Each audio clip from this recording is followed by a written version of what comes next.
On the internet, there is a shattered community that has spent the last decade trying to find a replacement for a game they used to love and hate.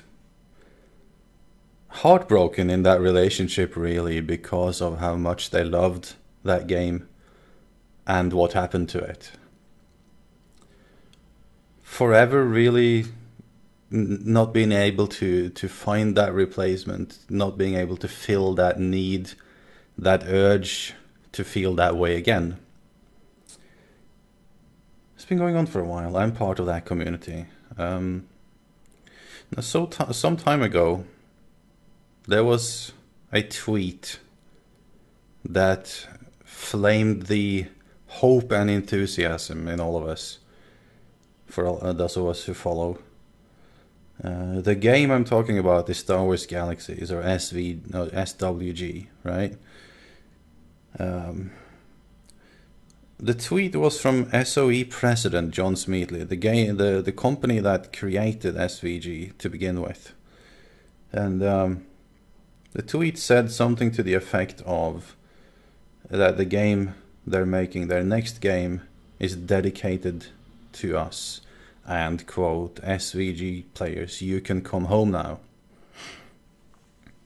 Obviously, for some such as myself and everyone that ever played Star Wars Galaxies, it's like the world is opening up again, you know, like probably everyone has like a game that played once, like a long time ago, and they just can't really find anything that good or even resembling that feeling again.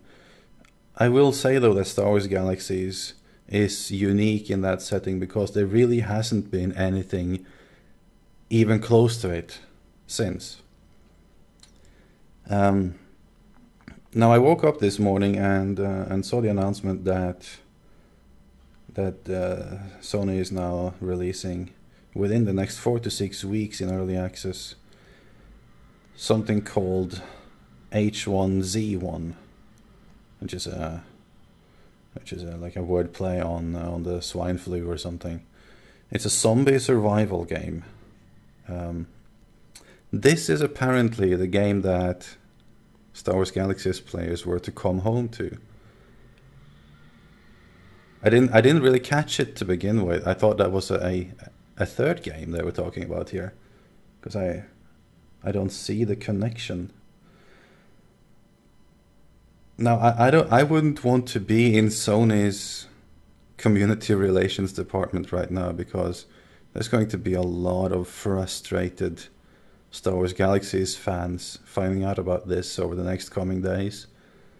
I wanted to be one of them, and I'm kind of struggling not to be, but let's have a look at what it says. So it's a zombie survival game, and what it's all about is, there's not really that much info on it yet, right? So what it's about is zombies.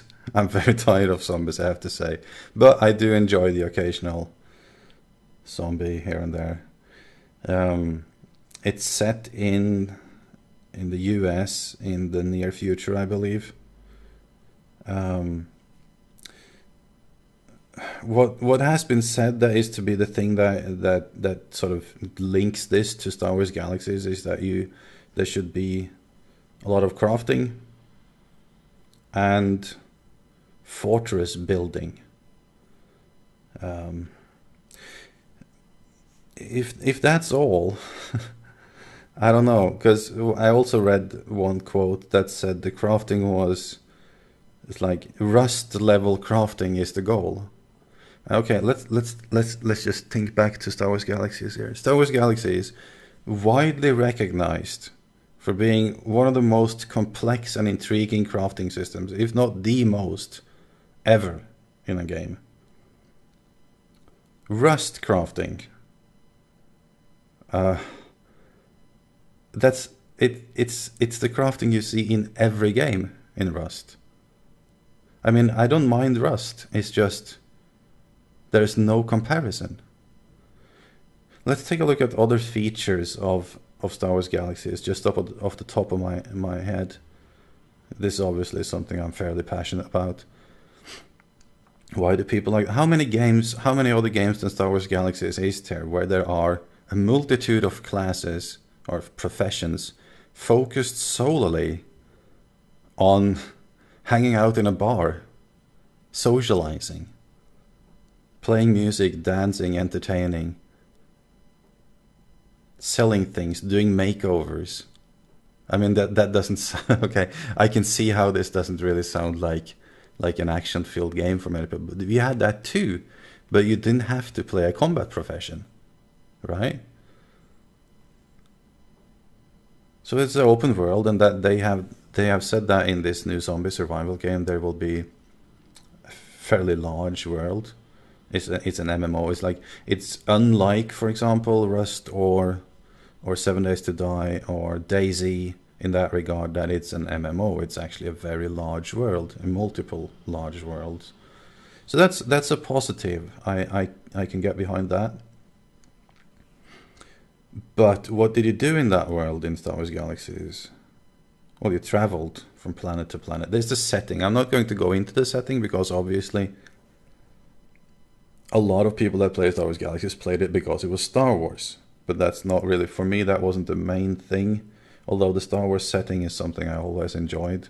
Zombie settings is something I'm so tired of. I'm about to turn into one. Zombie, that is. So I talked about the crafting in Star Wars Galaxies, which is unparalleled in games.